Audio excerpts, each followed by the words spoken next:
Hello everyone, আসসালামু আলাইকুম। আজকে রেসিপি বুটের হালুয়া। বুটের হালুয়া তৈরিতে লাগবে বুট। এখানে আমি পরিমাণ মতন বুট নিয়েছি। লাগবে চিনি আর লাগবে ঘি।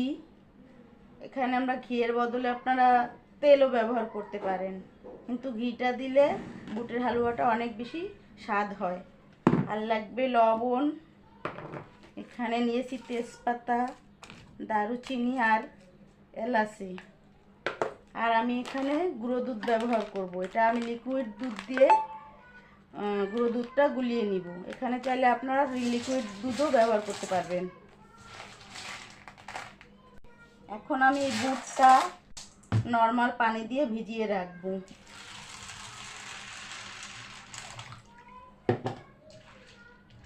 চার 5 ঘন্টা ভিজিয়ে নিয়েছি। বুটটা অনেক সুন্দর ভিজে গিয়েছে।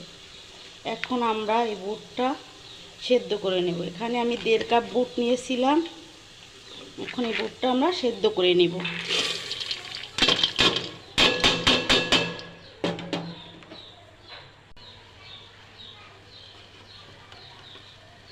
এখন আমরা পানি দিয়ে দিব। এই বুটটা যেহেতু অনেক সুন্দর ভিজেছে, তাই পানিটা কম দিবেন, কারণ এই বুটের পানিটা তো ফেলে দেওয়া যাবে না, পানিটা একেবারে শুকিয়ে ফেলতে হবে। তাই এখানে আমার 1.5 কাপের জন্য আমি 2.5 কাপ পানি নিব।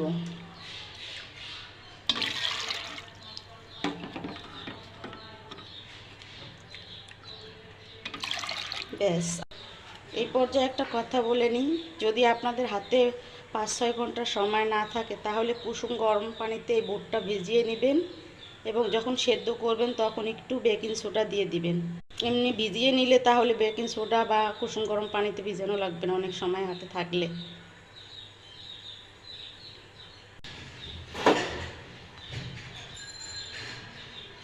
একটু সামান্য লবণ দিয়ে দেব। মিষ্টি জিনিসে বেশি লবণ ভালো লাগে না, তাই সামান্য একটু লবণ দিয়ে দিব।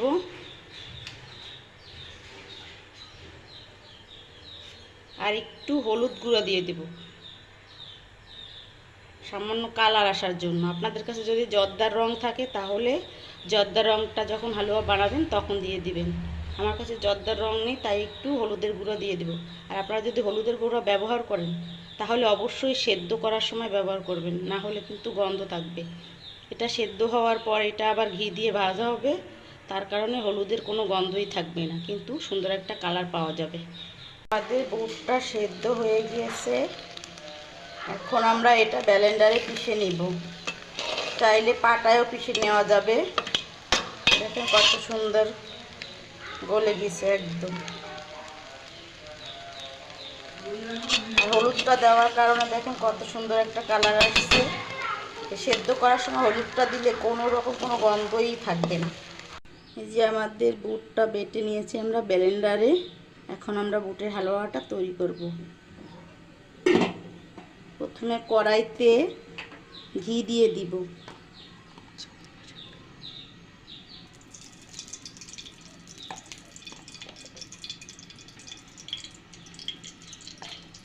ঘিটা আমি 3-4 বারে দিব, তাই প্রথমে আমি অল্প করে দিচ্ছি।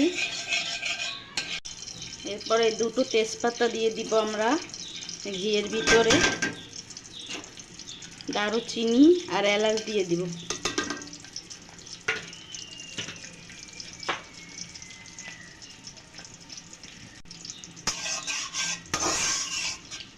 এরপরে ঘির ভিতরে আমরা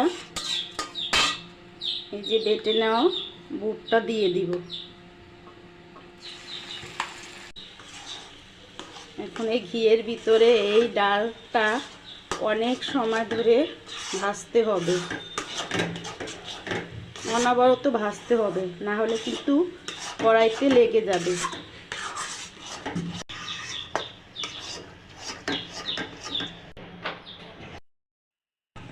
দেখেন পানিটা অনেকটা শুকিয়ে গেছে। এই পর্যায়ে আমরা চিনিটা দিয়ে নিব। চিনিটা আপনাদের টেস্ট অনুযায়ী দিবেন। মিষ্টি বেশি খেলে মিষ্টি বেশি দিবেন, কম খেলে কম দিবেন। চিনিটা দিয়ে আমরা আবার অনেকক্ষণ নাড়তে থাকব।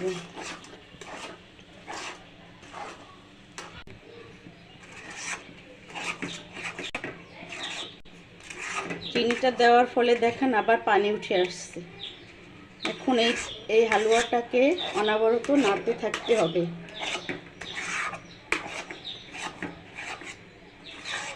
এখানে আমি 1.5 কাপ বুট নিয়েছি, এখানে আমি 1 কাপের মতন চিনি ব্যবহার করছি। চিনিটা আপনারা আরও বেশি খেতে চাইলে আরও বেশি দিয়ে দিবেন।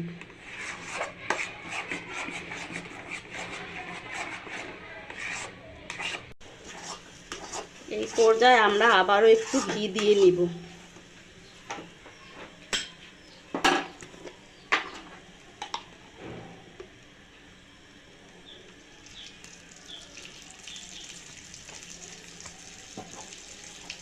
ঘিটা দিয়ে আমরা আবার নাড়তে থাকব। এই ঘিটা 2-3 বার দেওয়ার কারণে ঘির ফ্লেভারটা খুব ভালো থাকবে এর ভিতরে, হালুয়ার ভিতরে।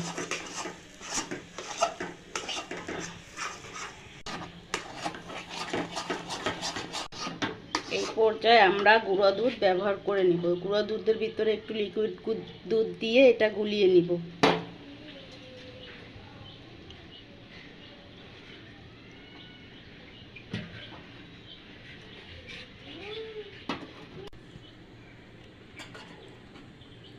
এই দুধটা আমরা উপর থেকে দিয়ে দিব।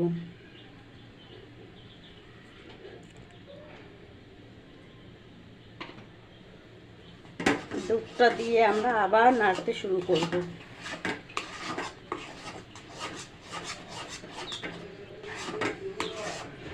এখানে আমি 3 প্যাকেট দুধ নিয়েছি 10 টাকা দামের, আরও সাথে ঘন করে লিকুইড দুধ দিয়ে গুলিয়ে নিয়েছি।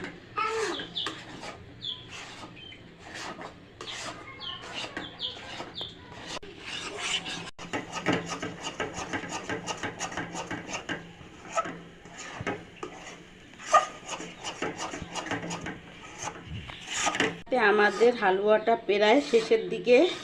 এখন আমরা আরও 1 চামচ ঘি দিয়ে নিব। এখানে আমি 3 বারে ঘি দিয়েছি। একবারে অনেকগুলো ঘি দিলে ফ্লেভারটা ভালো থাকে না, তাই আমি 3 বারে ঘিটা দিয়ে নিয়েছি।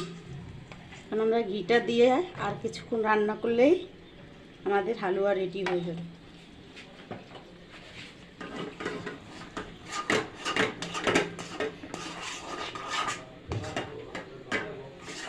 নাড়তে নাড়তে দেখবেন যে কড়াই থেকে হালুয়াটা উঠে আসতেছে, তখনই বুঝবেন যে আপনাদের হালুয়াটা রেডি হয়ে গেছে। যে আমারটা দেখেন কত সুন্দর উঠে যাচ্ছে। এটার ভিতরে আগের থেকে ঘি বিরাস করে নিয়েছি। এখন আমরা হালুয়াটা এর ভিতরে দিয়ে দিচ্ছি। এবার এই হালুয়ার উপর থেকে আমরা কিছু বাদাম কুচি ও কিশমিশ দিয়ে দিব। অনেকে কাজু বাদাম দেয়, অনেকে পেস্তা বাদাম দেয়, অনেক ধরনের বাদাম দেয়, কিশমিশ দেয়। এটা হচ্ছে শুধুমাত্র ডেকোরেশনের জন্য। এগুলো যদি না দেন আপনার হালুয়া যে হবে না এমন কোনো বিষয় না। আপনার হাতের কাছে থাকলে দিবেন, না থাকলে না দিবেন।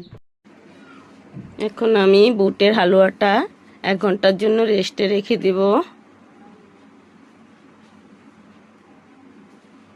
এই তো ফিরে এলাম 1 ঘন্টা পর।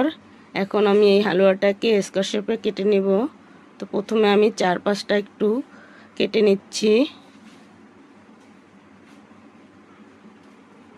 4-5টা আমার কাটা হয়ে গেছে। এখন আমি এগুলো একটু সরিয়ে নিচ্ছি। এখন আমি এটাকে স্কোয়ার শেপ দেওয়ার জন্য প্রথমে আমি সোজাসুজি কেটে নিচ্ছি।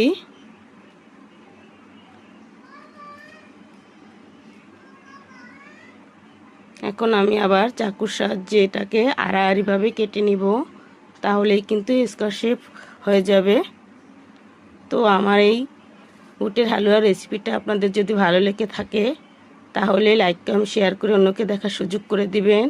আমার চ্যানেলটা নতুন, তাই দয়া করে বেশি বেশি সাবস্ক্রাইব করবেন।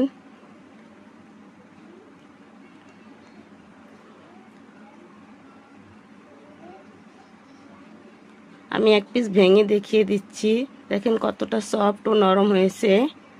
আল্লাহ হাফেজ।